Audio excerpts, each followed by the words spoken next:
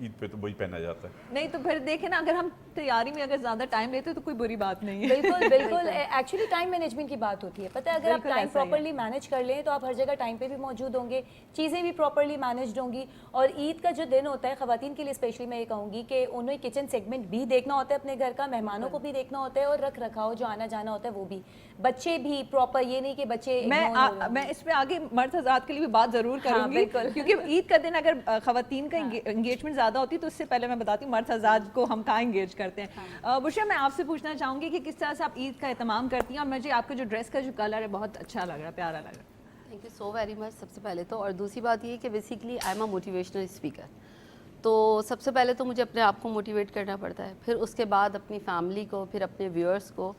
तो कुछ चीज़ें ऐसी होती है, जैसे बिल्कुल सही कहा इन्होंने कि हम लाजिम व मलजूम वाली सिचुएशन में आ जाते हैं कि हम ना अपने व्यूअर्स को नाराज़ कर सकते, ना हम अपनी फैमिली को नाराज़ कर सकते। हमारी ज़िम्मेदारियाँ बढ़ जाती हैं कि हमने ईद मुबारक कह के यहाँ पे भी ईद मुबारक कहना है, तो इस वजह से हमारी ज़िम्मेदारियाँ बढ़ जाती हैं। और ये अल्लाह ताला की एक मेहरबानी है, शायद हम तमाम जितने लोग यहाँ मौजूद हैं और हम जैसे बहुत सारे लोग, कि वो अपनी ड्यूटीज़ को बहुत अच्छे से निभाते हैं। बिल्कुल। तो बिल्कुल हम ऐसा खुद अपनी तारीफ कर रहे हैं, तो ईद पे फिर अच्छे लग रहे मैं हैं। चाहूंगी, बुशरा कह रही है मोटिवेशनल स्पीकर है भाई, आप सबको मोटिवेट करें कि प्लीज ईदी से बच्चों के लिए नहीं बड़ों के लिए भी होनी चाहिए। Exactly, वो तो देखें, वो तो हमारा हक है और आज हम उस हक का थोड़ा सा जरा फायदा किया भी जा उठा सकता लेंगे। है, तो मैं अपनी बात को भूल जाऊँ जो स्टार्ट में मैंने कही। अच्छा नजीसा, ये सही बात बताएं, ईदी बचपन में सबने ईदी गुजारी है, अब ऑब्वियसली बात हम स्टेज पे हैं, ईदियाँ दे रहे होते हैं, लेकिन दिल सच्ची बात बतानी है, ईदी लेने में मजा आता था, ईदी देने में मजा आता है। सही सही सही वाली बात बतानी है। देखिए, जब हम छोटे थे तो 1 रुपए की ईदी मिलती थी, तो वो हमारे लिए that was a big thing ना, कि जल्दी से कोक पी लें, पैसे मिलें। 1 रुपए की ईदी मिलती थी जब बच्चे थे, ईदी का टाइम था। उस ज़माने में आजकल की तरह 500 1000 के नोट भी नहीं होते थे जो कोई दे, 1 रुपया ईदी मिलती थी, तो वो हमारे लिए बहुत बड़ी चीज़ होती थी। अगर 15-20 रुपए मिल गए तो हमारी तो ईद हो गई। नहीं तो एक और इसमें पूछे, क्योंकि अम्मा ही होती थी कहती सेविंग कर लो, क्या क्या पैसे खर्च करना, इस तरह होता था, नहीं, ये इस सब तरह नहीं, आप अम्मी पे ने होता कभी था नहीं कि आपके पैसे उन्होंने बहुत हमारे पैसे जब अम्मी ने कर लिया और उसमें कभी भी नहीं कहा मेरी वालदा मुसलमान ने कि भाई ये पैसे तुम्हारे जो है ईदी, मैंने भी किसी को ईदी दी है तुम्हें, वो शी नेवर सेड। वो हमारी अपनी वो तफरी होती थी, उसको करते थे, लेकिन वाकई उस ये आप सब करते होंगे। सब ईदी की बड़ी खुशी मिलती थी। अभी भी जब बच्चों को ईदी देते हैं तो समहाउ खुशी होती है कि सब बच्चों को दे रहे हैं ईदी, क्योंकि एक रवायत ऐसी बन गई है कि हर एक बच्चा एक्सपेक्ट करता है। अब जो इतने सारे मेरे पास लोग आते हैं ईद के दूसरे दिन, 250-300 लोग तो होंगे ईद के दूसरे दिन, आपको सबसे मिलना है। अब उनके साथ जो कोई अपने बच्चों को लेके आया तो उनको भी, कुछ पार्टी वर्कर होते हैं, नजमी भाई आज तो ईदी लेके जाएंगे, लो भाई तुम भी ईदी ले लो। तो फिर हम जा रहे हैं ना, हम भी हम जा रहे हैं। आपके घर पे ईदी लेने। हम साथ ही जा आज रहे थे मोना। आपका पड़ोसन है, आपकी मस्जिद है, आपका पहले आता है।